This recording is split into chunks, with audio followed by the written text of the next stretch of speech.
Okay, what I want to do is show you something here. Okay, we have 30 degrees over here. We have 60 degrees over here.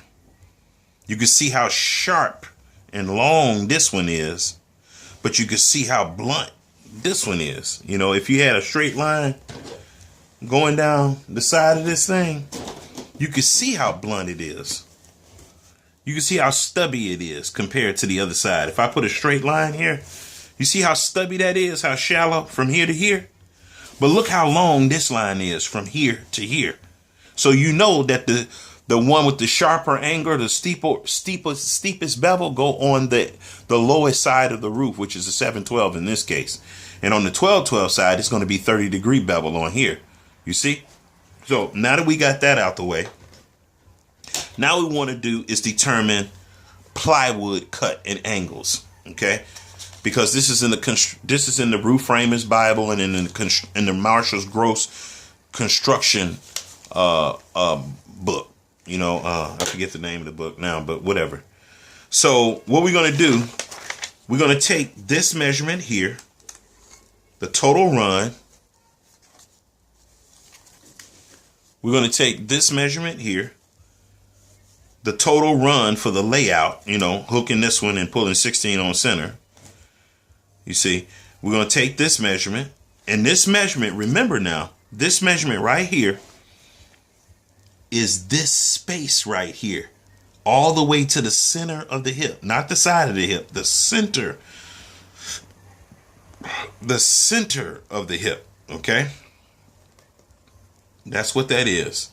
That's the center of the hip. And so from the center of the hip all the way back to the king common, that's what this measurement is right here. So what we do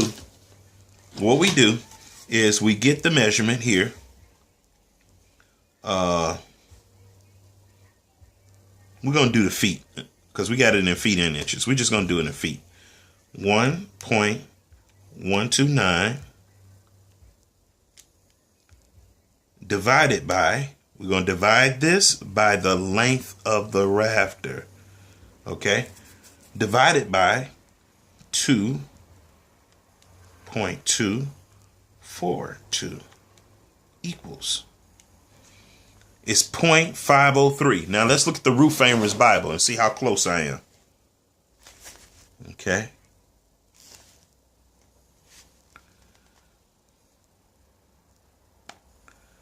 Okay, I don't think they have that in here. They don't have that in here. They don't have that secant in here. See, it's a lot of measurements that I can get that they don't even have in this book. So it's 0.503. So 0.503, we're going to draw us a little piece of plywood here from here to here. Okay. Here to here.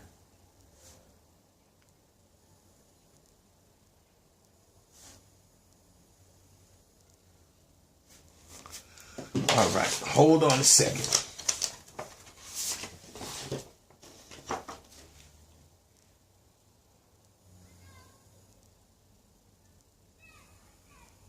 Okay. So we got 0.503. That's our secant. We're going to plug that in here. 0.503 is a secant. The secant is this run or tangent. This secant is this measurement in feet divided by this measurement in feet. Okay.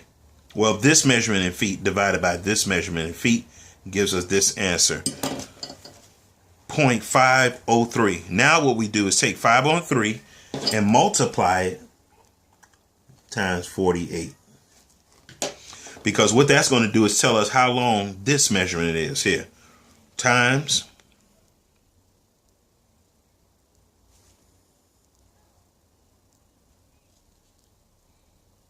48 equals.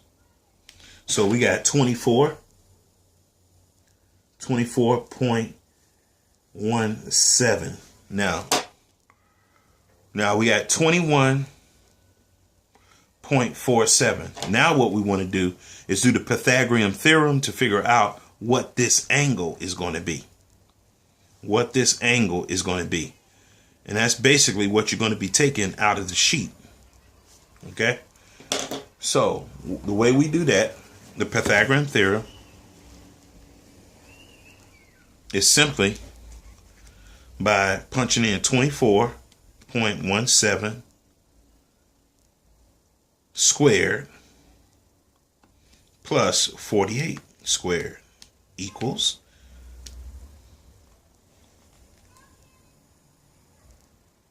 and then square root is 53.74. So this angle here is 53.74 inches.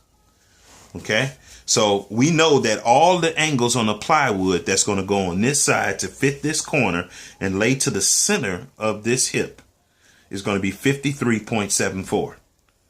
That's how you figure out. And we could do the same thing for the other side. You just take this number in feet and divide it by the length of the rafter in feet. Let's do that. 0.984 divided by 0.812 equals 1.21. Let's look in here. Well, that's right. They don't have these measurements in here. So what we're going to do is we're going to draw us a little piece of plywood. And we're going to draw this one in the appropriate fashion. We know that this is going to be 48.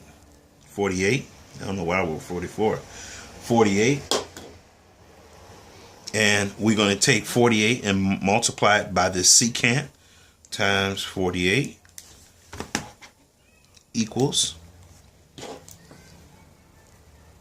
and this is 58.167. Look at this, y'all. 58 and a quarter. Look what I got. 58.167. That's like right on the money. And look at this measurement. I got 24.17. Look what they got. 24 and 1/8. Right on the money. Okay. And this right here says here, if you could see it, if you could see this, it says 712 roof sheeting cut is 24 and 1/8. And this is 58 and 1/4. So we're right on the money. We're right on the money. You see? So that's very beautiful. So let's finish this problem here. So we got 48 up the side and 58.116. My measurements are more precise. He rounds his up in his book, and he rounds stuff down and up and all that kind of stuff. So it's right on the money.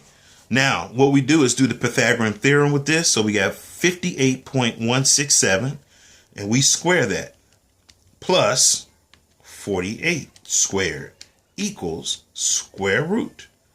And so the length of the rate for the cut on the plywood is going to be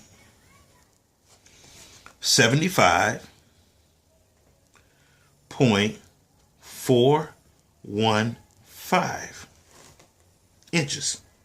Okay.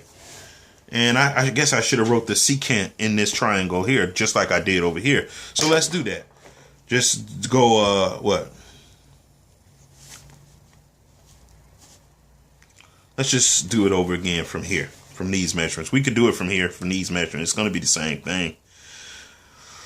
But I think it was 1 point something. I forget what it was, but let's just do it again. So 0.984 divided by 0.812. 812. Okay, I gotta erase this and put my points in. 0.812 equals, 1.21. So that's the secant. 1.211. Okay. So we got the 1.211. We got this here. We got a lot of stuff going on here. So we done figured out our jacks. We got our jacks, our step off per inch for each jack. No matter if you're going to put the jacks on 24 inches or whatever, you still got your SOPI. Okay, so if you're going to put your jacks 3 feet apart, 4 feet apart, 24 inches apart, 16 inches apart, you got the secant, you're going to be able to easily do it. Now, a lot of guys, what they do is they just tape off. They just tape off, you know. They just measure each rafter. They pull 16s and measure each rafter. You can do that. That's fine. You know, sometimes that's a lot more practical than doing it the way that you're seeing me do it. This way is for really more difficult roof, not for like track homes and stuff. Track homes, you can just cut them from the ground and throw those up. You know what I'm saying? You can just throw those right on up, you know?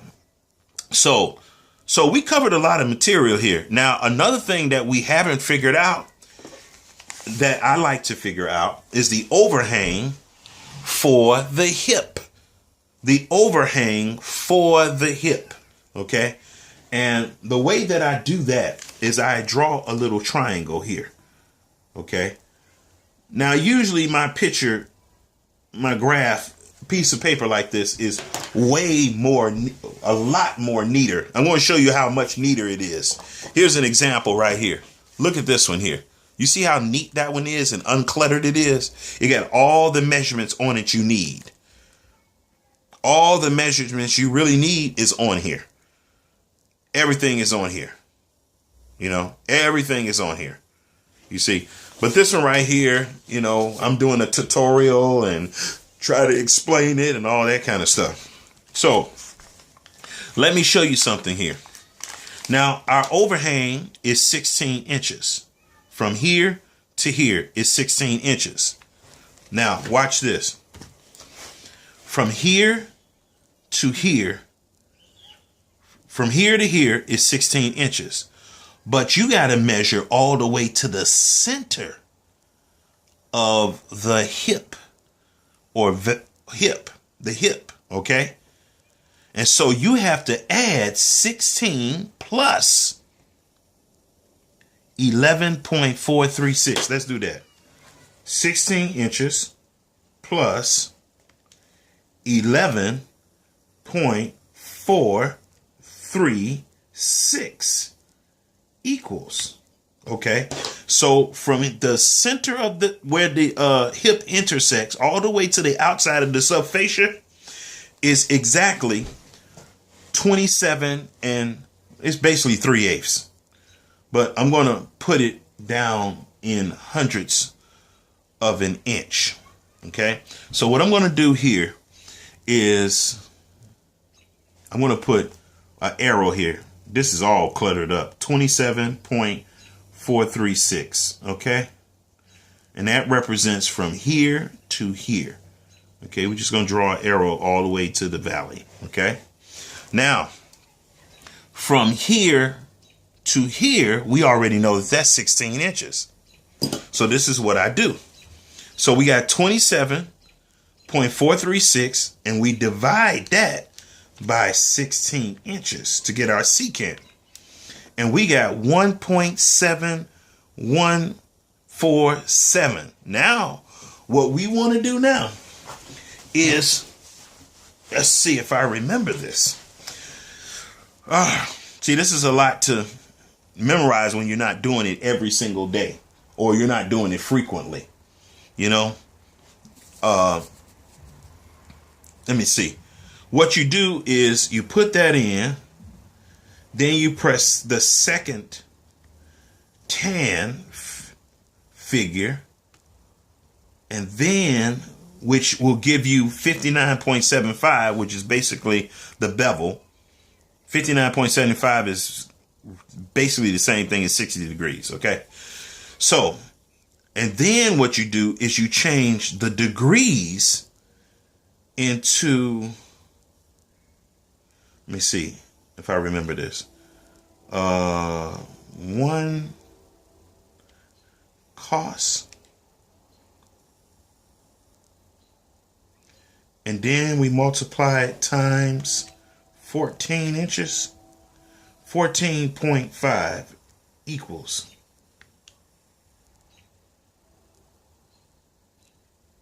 So it looks like